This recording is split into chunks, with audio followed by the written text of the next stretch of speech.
जरा कल्पना कीजिए, आप जिस जगह को न्याय का अंतिम मंदिर मानते हैं, वहीं पिछले 10 सालों में 8630 शिकायतें दर्ज हो चुकी हों, वो भी बैठे हुए जजों के खिलाफ। आखिर पर्दे के पीछे ऐसा क्या चल रहा है जो आंकड़ों में अब सामने देखने को मिल रहा है? जहां जनता न्यायपालिका को न्याय का मंदिर मानती है, उन्हीं न्याय करने वालों के खिलाफ 10 सालों में इतनी ज्यादा शिकायतें दर्ज हो चुकी हैं। तो ऐसे में जनता का विश्वास क्या न्यायपालिका से नहीं उठेगा? क्या न्यायपालिका पर प्रश्न नहीं उठेंगे? पिछले सालों से जो चली आ रही हैं कि न्यायपालिका को न्याय का मंदिर माना जाता है, लोग बाग एक अपनी जो अंतिम, हम कहते हैं अंतिम विकल्प के रूप में जो देखी जाती है, वो न्यायपालिका ही देखी जाती है कि लोग बाग अगर कहीं से भी हार जाते हैं तो न्याय की गुहार लगाने के लिए जजेस के पास ज़रूर जाते हैं। लेकिन अगर जजेस ही जो करप्ट हैं वो हो जाएं, तो ऐसे में न्यायपालिका, या हम कहेंगे कि जो पूरा न्याय है उसका ढांचा ही खराब हो जाएगा। तो खबर क्या आ रही है? जजों के खिलाफ 8000 से ज़्यादा शिकायतें मिली हैं। सरकार ने लोकसभा में क्या बताया है? अभी क्या है, लोकसभा में बैठक चल रही है जिसमें जजों के खिलाफ मिली शिकायतों पर लगातार चर्चाएं हो रही हैं, और उसमें देखा गया है कि पिछले 10 सालों में 8630 शिकायतें अब तक दर्ज की जा चुकी हैं। पिछले 4 वर्षों में इनका आंकड़ा बहुत तेज़ी से बढ़ा है, जिसमें से 50% शिकायतें साल 2022 से 2025 के बीच में देखने को मिली है। अभी पिछले साल एक केस हमने देखा था, जिसमें हमने देखा था कि दिल्ली हाई कोर्ट के जो जज थे, उनके घर पर 15 करोड़ कैश देखने को मिला था, जिसके बाद में उन पर किसी भी प्रकार की कोई कार्यवाही देखने को नहीं मिली। केवल और केवल उनका ट्रांसफ़र कर दिया गया। दिल्ली हाई कोर्ट से उनको इलाहाबाद हाई कोर्ट पर भेज दिया गया था। क्या ये वास्तविक न्याय होता है? क्या जजों के खिलाफ कोई कार्यवाही नहीं हो सकती है?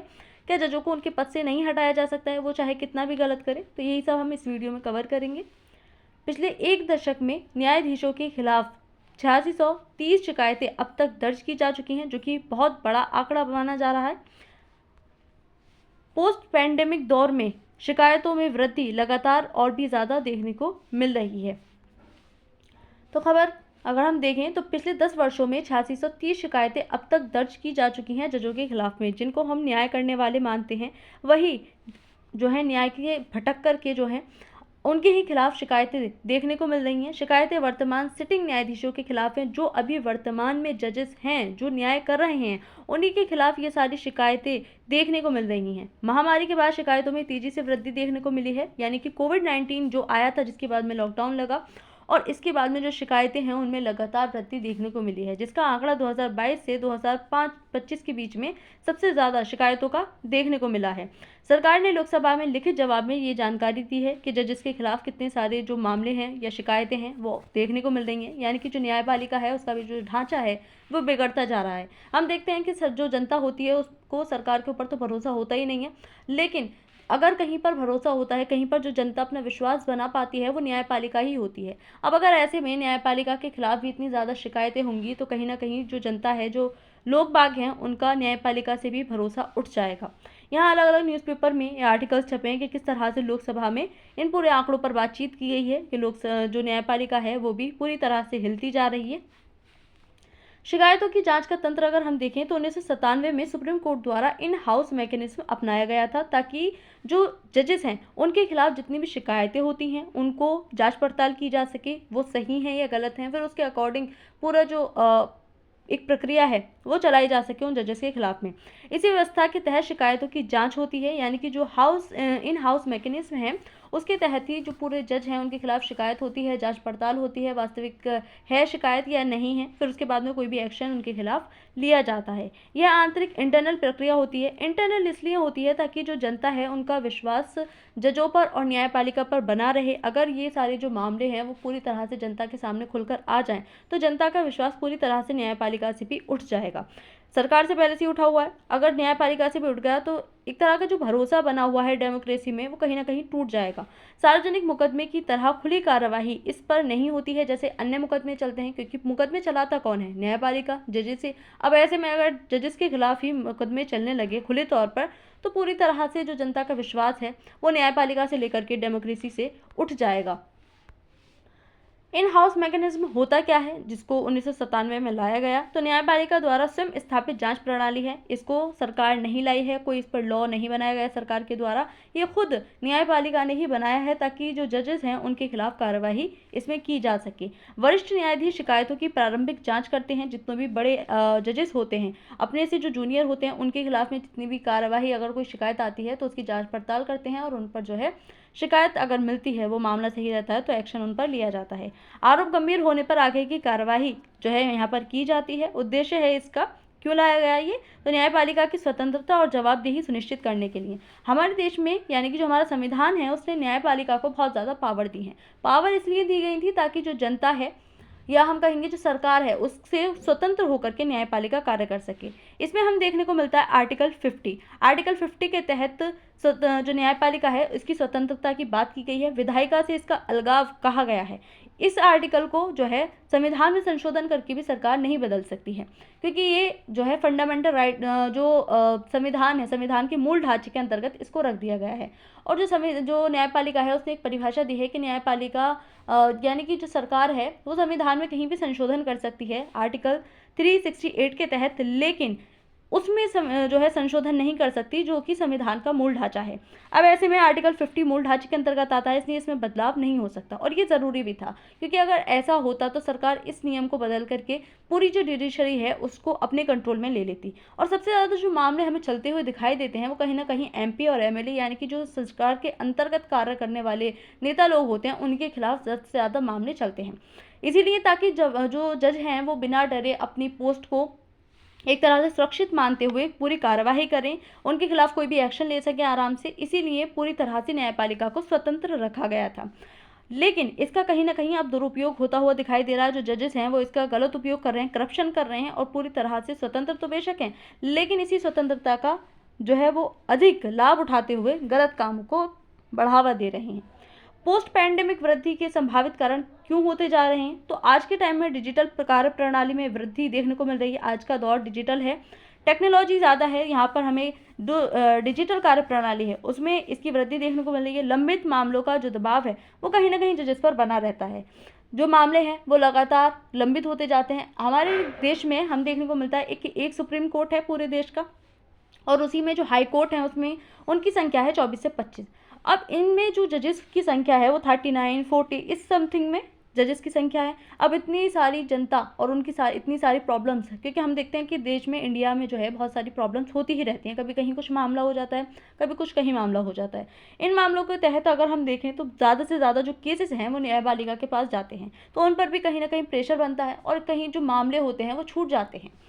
क्योंकि आज के टाइम में भी जो जुडिशरी सिस्टम है, जो हमारी न्यायपालिका है, उसमें बहुत सारी पोस्ट ऐसी हैं जो खाली पड़ी हुई हैं, जिस पर जजेस हैं ही नहीं, उन पर नियुक्ति ही नहीं हुई है।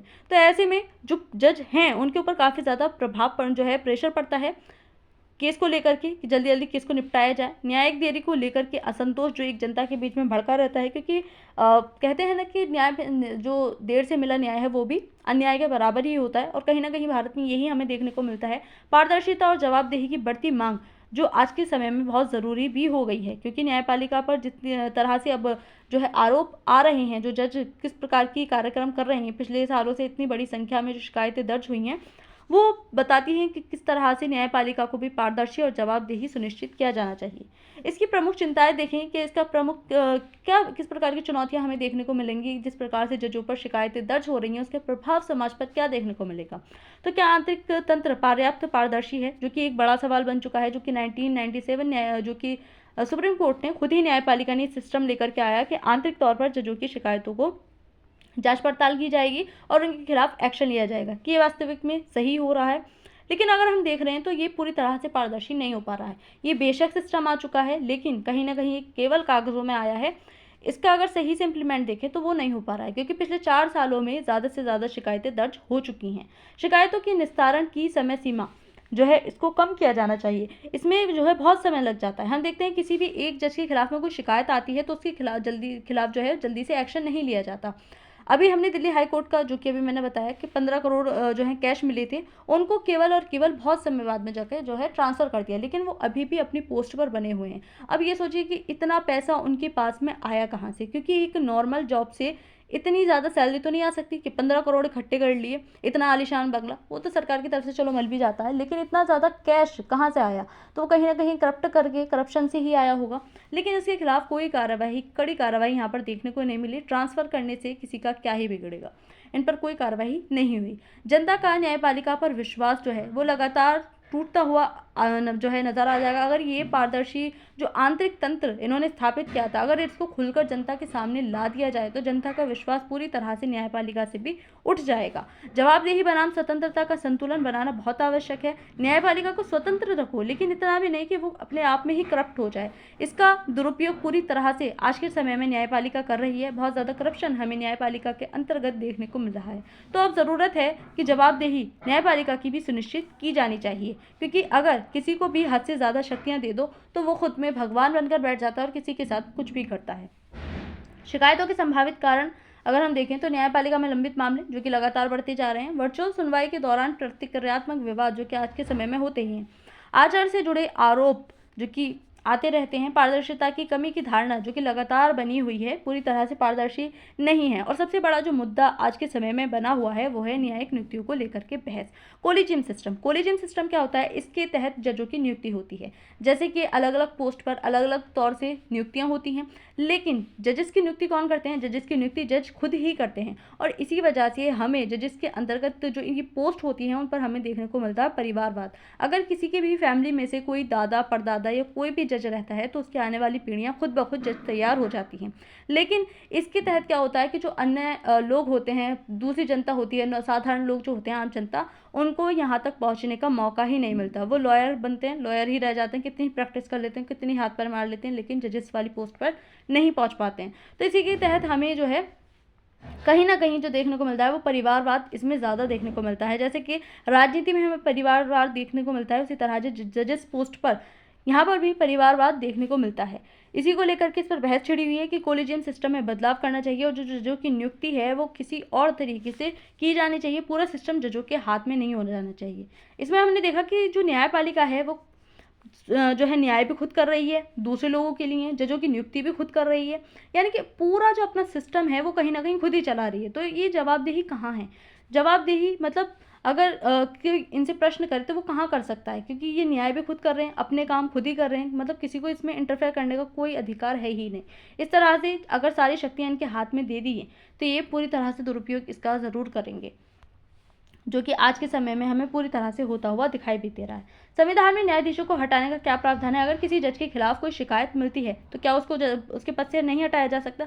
हटाया जा सकता है, लेकिन इनकी प्रक्रिया इतनी आसान नहीं है। वो इसीलिए रखी गई थी जो जज हैं वो निष्पक्ष होकर के और बिना डरे पूरी तरह से कार्य कर सकें, ताकि जो सरकार है वो उन पर दबाव ना बनाए। लेकिन इसका दुरुपयोग खुले तौर पर आज के समय में होता हुआ दिखाई दे रहा है। तो न्यायाधीशों को हटाने की प्रक्रिया क्या है? ये एक लंबी प्रोसेस होती है जिसमें सुप्रीम कोर्ट न्यायाधीशों की नियुक्ति, जो कि इसमें जो न्यायाधीश होते हैं उनको हटाने का जो प्रावधान है वो अनुच्छेद 124 के 4 में देखने को मिलता है, जो सुप्रीम कोर्ट है। हाई कोर्ट के न्यायाधीशों की बात करें तो ये आर्टिकल 217 में हमें देखने को मिलता है। हटाने का आधार सिद्ध कदाचार या फिर अक्षमता के आधार पर इनको उनके पद से हटाया जा सकता है, लेकिन हटाने की प्रोसेस काफ़ी ज़्यादा लंबी होती है यहाँ पर और कठिन भी होती है। संसद में विशेष बहुमत से महाभियोग प्रस्ताव पारित किया जाता है, उसके बाद ही जजों को उनके पद से हटाया जा सकता है। ऐसा नहीं है कि किसी के खिलाफ शिकायत मिली, उसके खिलाफ जांच पड़ताल हुई और केवल हटा दिया, नहीं, पूरी प्रोसेस चलती है बाकायदे, वो भी संसद के अंतर। इसी के तहत किसी भी जज को उसके पद से हटाया जा सकता है। वो इसीलिए किया गया था ताकि वो पूरी तरह से सुरक्षित होकर के न्याय कर सकें बिना किसी से डरे, ताकि सरकार का प्रेशर उन पर ना बन सके। राष्ट्रपति द्वारा इस पर अंतिम आदेश जारी किया जाता है और उसी प्रकार से जो है उनको हटाया जाता है। महाभियोग प्रक्रिया के अंतर्गत क्या होता है? तो लोकसभा या राज्यसभा किसी में भी इनके खिलाफ प्रस्ताव लाया जाता है कि इस जज को हटाया जाए। आवश्यक न्यूनतम सदस्यों का समर्थन इसमें होना जरूरी है, यानी कि जितने भी सदस्य हैं उनके आधे जो सदस्य हैं उनका होना जरूरी है, वो समर्थन करें, वोटिंग करें उसके लिए, तभी जाकर के उनको हटाया जा सकता है। जांच समिति का गठन होता है, पूरी बाकायदा जांच समिति बैठती है ताकि किसी भी प्रकार से किसी भी जज के खिलाफ अगर झूठे आरोप लगे हों तो वो गलती से ना हट जाए। इससे क्या होगा कि न्यायपालिका पर भी प्रभाव पड़ेगा और जजेस पर भी प्रभाव हमें देखने को मिलेगा। तो पूरी तरह से जांच पड़ताल होती है, उसके बाद ही उनके खिलाफ कोई रिएक्शन लिया जाता है। दोनों सदनों में विशेष बहुमत आवश्यक होता है, दोनों ही सदनों से पारित होता है। प्रक्रिया अत्यंत जटिल और दुर्लभ है, बहुत लंबा समय चले जाता है इस पूरी प्रक्रिया को पूरी करने में।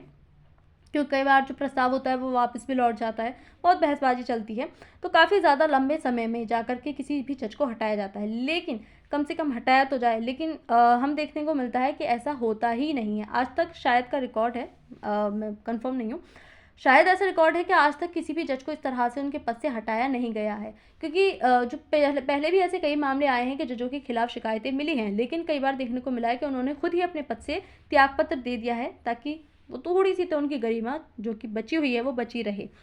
और अभी जो दिल्ली हाई कोर्ट का केस हुआ, उनके खिलाफ भी महाभियोग को लेकर की चर्चा चली, लेकिन क्या संभावित समाधान और सुधार के उपाय इसमें देखें कि क्या सुधार हो सकते हैं न्यायपालिका को सुरक्षित करने की या जवाबदेही को सुनिश्चित करने के, तो इन हाउस मैकेनिज्म में अधिक जो है पारदर्शिता यहाँ पर लाई जानी चाहिए। ठीक है, आप अपनी आंतरिक तौर पर इस पूरी प्रक्रिया को चलाना चाहते हैं, आप जनता के सामने नहीं लाना चाहते, ये अच्छी बात है, क्योंकि जनता का कहीं ना कहीं भरोसा टूटेगा। लेकिन आपको इसमें पारदर्शिता लाने की ज़रूरत है। आप सख्ती से इस कार्यवाही को करें, वरना फिर जनता के सामने लेकर के आएँ। समयबद्ध शिकायत का निस्तारण किया जाना चाहिए। अगर किसी के भी खिलाफ, किसी जज के खिलाफ शिकायत मिलती है, अगर छोटे मोटे किसी व्यक्ति के खिलाफ आपको शिकायत मिलती है, तो आप तुरंत एक्शन लेते हो, उनके खिलाफ जो है तुरंत कार्यवाही करवा देते हो। लेकिन अगर किसी जज के खिलाफ में कोई शिकायत आती है तो उनको सालों साल लग जाते हैं, वो अपने पद पर आराम से काम करते रहते हैं। ये कहाँ का न्याय है? तो इसमें न्याय में खुद को भी इनको शामिल करना चाहिए। आचार संहिता को सुदृढ़ करना चाहिए। न्यायिक नियुक्ति प्रणाली में सुधार करना चाहिए। जो कोलेजियम सिस्टम है उसमें बदलाव करने की अत्यधिक आवश्यकता है। इसमें बदलाव करके जो जजों की नियुक्ति है वो किसी और के हाथ में रखनी चाहिए, ताकि इसमें जो परिवारवाद है और ये जो खुद में सारी पावर लेकर के बैठे हुए हैं उसको खत्म किया जा सके। न्यायिक प्रदर्शन और प्रशिक्षण व्यवस्था मजबूत करने की अत्यधिक आवश्यकता है। जो जज हैं उनकी जो प्रदर्शन है और प्रशिक्षण है उसमें थोड़ा सा बदलाव करने की ज़रूरत है। तकनीकी और प्रशासनिक सुधार यहाँ पर लागू किए जाने चाहिए। इसमें जो सुधार हैं वो भी करने की ज़रूरत है। आज के टाइम में डिजिटल दौर है, टेक्नोलॉजी है, एआई है, इसके माध्यम से न्याय को और भी सुदृढ़ और पारदर्शी किया जा सकता है। तो 8630 शिकायतें एक महत्वपूर्ण संकेत हैं। ये बताती हैं कि किस तरह से न्यायपालिका भी पूरी तरह से करप्ट हो चुकी है। भ्रष्टाचार इसमें भी भर भर कर आ चुका है। महामारी के बाद ये शिकायतों में उछाल गंभीर विषय एक तौर से बन गया है। कोविड-19 के बाद में जो शिकायतें हैं वो ज़्यादा से ज़्यादा देखने को मिली हैं। तो कहीं ना कहीं इसके पीछे का हाथ अगर हम देखें तो कोविड-19 भी रहा। पारदर्शिता और सुधार की आवश्यकता है कि जिस तरह से पूरी शक्तियों को न्यायपालिका अपने अंदर समेट करके बैठी है, ज़रूरत है कि वो भी जवाबदेह हो। ज़रूरत है कि किसी को भी इतनी शक्ति नहीं होनी चाहिए कि वो नियुक्ति भी खुद कर रहा है, सज़ा भी खुद दे रहा है, पूरे जो कार्यवाही है वो अपने हाथ में लेकर के चल रहा है। ऐसा नहीं होना चाहिए। फिर वो भक्षक से जो भगवान है, भगवान से राक्षस बनने में उसको ज़्यादा समय नहीं लगता। न्यायपालिका में जन विश्वास बनाए रखना अत्यधिक आवश्यक है, क्योंकि अगर हम आज के समय में किसी पर विश्वास करते हैं तो कहीं ना कहीं न्यायपालिका पर आज भी लोगों का थोड़ा बहुत विश्वास बना हुआ है, क्योंकि सरकार से पूरी तरह से उठ चुका है। लेकिन न्यायपालिका को एक उम्मीद की किरण के तौर पर जनता देखती है। अगर न्यायपालिका में इतना ज़्यादा करप्शन होने लगा, लोगों को इसकी जानकारी पड़ने लगी, तो ऐसे में जो न्यायपालिका है उससे भी लोगों का विश्वास पूरी तरह से उठ जाएगा। तो ज़रूरत है कि न्यायपालिका को संभालें। न्यायपालिका में जवाबदेही, पारदर्शिता लाने की ज़रूरत है। कोलेजियम सिस्टम जैसी जो चीज़ें हैं उनको ख़त्म किया जाना चाहिए। जजों के खिलाफ भी जो कार्रवाई हैं वो समय से होनी आवश्यक है। तो आज की इस वीडियो में इतना ही। Thanks for watching.